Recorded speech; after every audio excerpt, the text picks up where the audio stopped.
Team Affinity 4 is here. Obviously, each Team Affinity has a different method and different ways that can go about getting this done easily. And Team Affinity 4 is like TA2. We got more of a grind inbound for this version of it. So what I'm going to be doing today is I'm going to give you guys a good method to complete this as fast as possible without stressing out about showdowns. I know a lot of people don't like playing showdown. They have their struggles and the stress about it, and that's perfectly okay. And I came up with a little method that we can follow to complete this without doing showdown. So what we're going to go through is we're going to go through my method here. I'm going to go through how you can complete and get all the points for Team Affinity in general. And I will go through my little method I'm going to use to get this done for all 6 divisions. Let's get into it.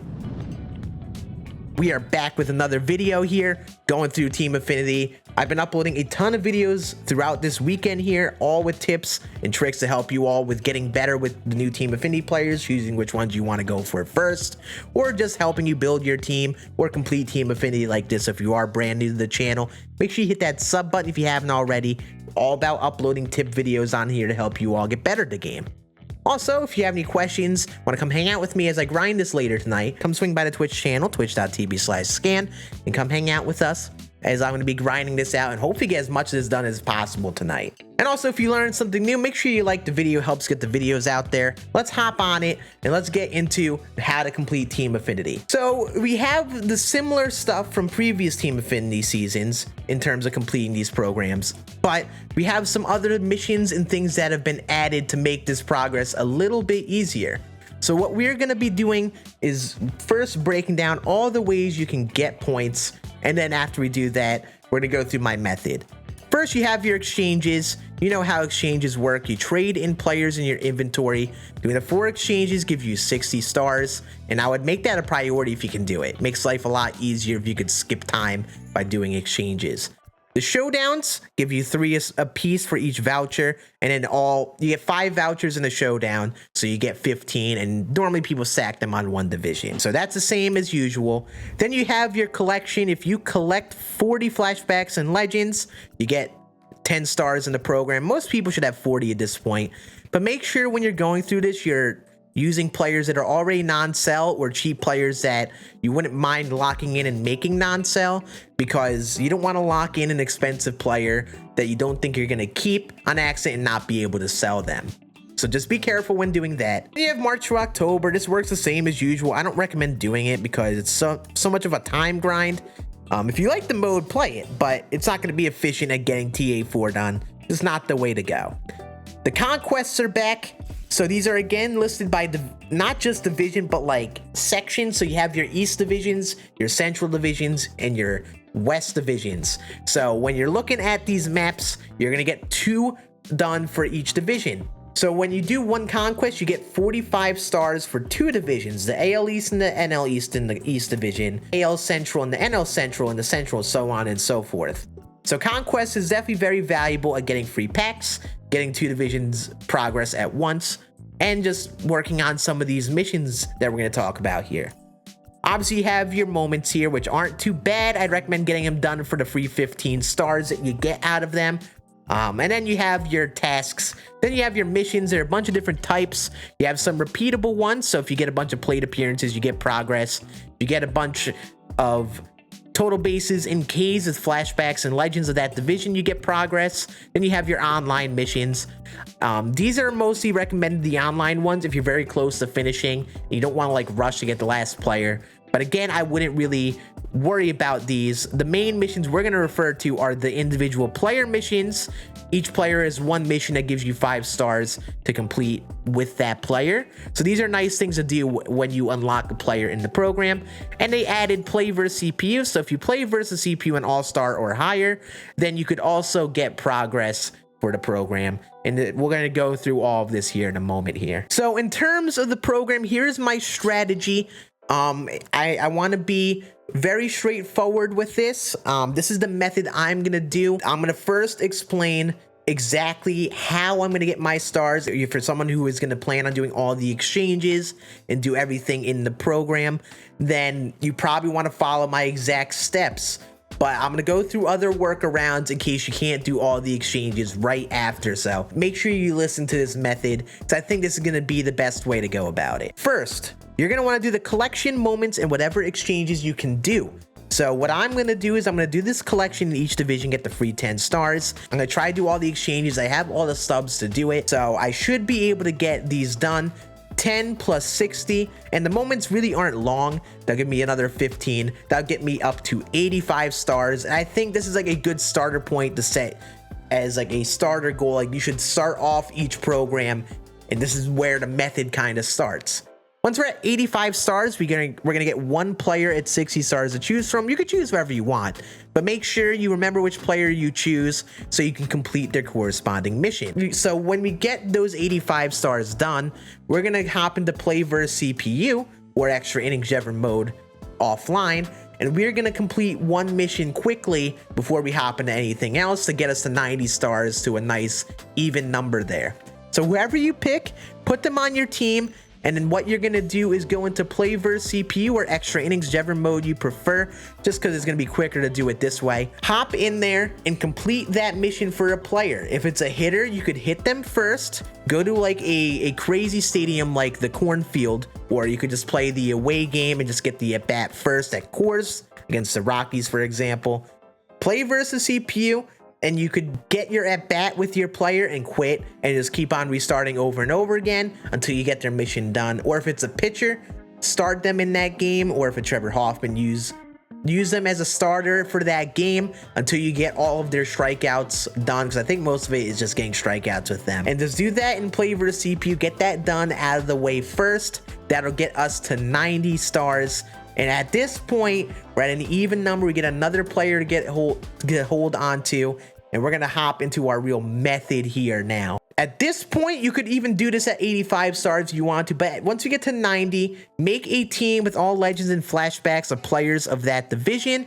So for example, we go to our AL East. I would want to use flashbacks and legends or non-live series players all on this team from the AL East, and just stack this team with all AL East players.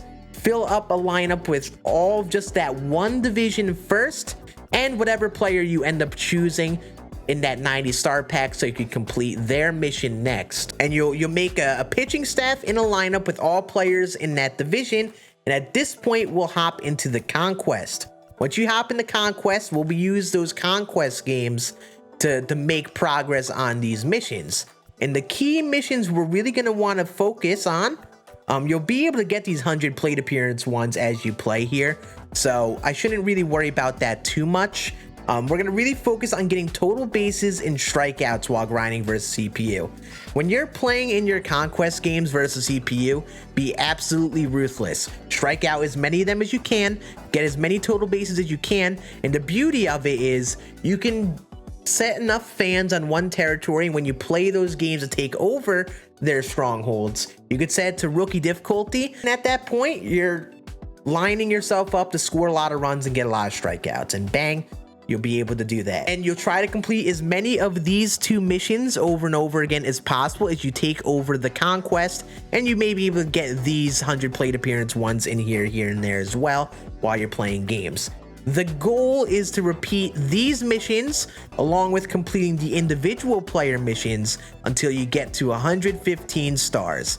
At this point, once you get to 115, you could stop worrying about the mission for that division as long as you haven't completed the Conquest yet. So our goal is going to be to get to 105 stars. At 105 stars, you don't need to complete many missions from 90 to 105 to get that done. All you really need to do is complete that one player mission and tally those total bases and strikeouts, or you can even get those plate appearances for the 5, but that'll probably take you way longer. Once you get those 3 missions done for the 5 points apiece and you get to 105, then you don't have to use a team with all players in that division anymore. I would move on to the opposite division now in the NL and work on their missions and do the same thing that we just did for the first division in the NL. And then once you get to that 90 stars again, put all of those players on one team and tally those missions until 115 or 105 stars. And once you get to 105 in that division, then all you have to worry about is finishing up the actual Conquest map. That'll give you the 45 to get all the way to the finish. And you do this for each division. Get as much progress as possible to start by doing the easy things like exchanges, collections, so on. Hopefully get to around 80, 85 stars. do a couple things to, and then once you get to around the 85-90 star point, put those players you have on your team, work on that individual conquest map with the players on your team, tally those repeatable missions if possible. If you're playing on rookie difficulty, it'll be very simple to do that, I would say, and just work on completing those missions and then get to 115 and then just finish up the conquest map. And if you don't finish up those missions within that same conquest map, all you have to do is just hop into another play versus CPU and just tally up a couple missions to get all the way there. And at this method, you don't touch Showdown. You're really using those repeatable missions and the individual player missions along with the free things you can do to get quick progress, to get this done stress-free. And that's if you're just going to be doing the exchanges and collections and all that. If you cannot do all that, which is perfectly fine, you could use this same method, but all you have to do to make up any extra progress is use those play versus CPU games. You can go into play versus CPU if you still need more of those innings. Do the same thing like you did in the conquest maps, but do it on play versus CPU on All-Star, and you could again get the extra stars for doing it in the play versus CPU path.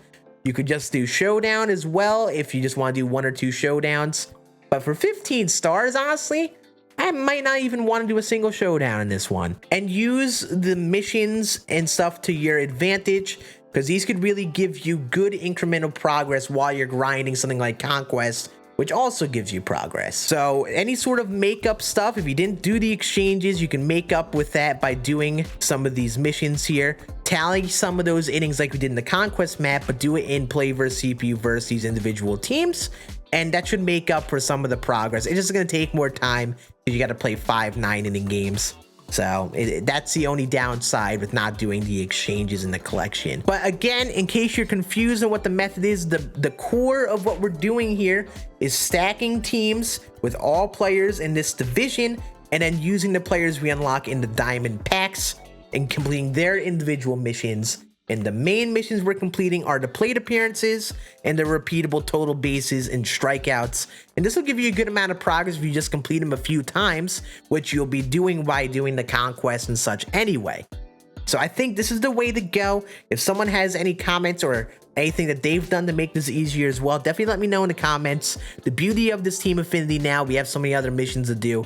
You can make great progress just by completing the conquest and killing 2 birds with 1 stone instead of just doing a showdown and being limited to getting no missions done and only doing the showdown, or just not building your team out with the individual division players and doing the conquests. So yeah, I hope you guys learned something new. Hopefully this is a good method. I'm gonna be doing this all tonight. Hopefully I can make as much progress as possible. I don't think I'm gonna get it all done in one day, but I think we'll get good progress done tonight. But I hope you enjoyed. Make sure you like if you did. And that'll be it for today. You all have a great rest of your day. We have a lot of other videos inbound this weekend, and I will see you then. Deuces.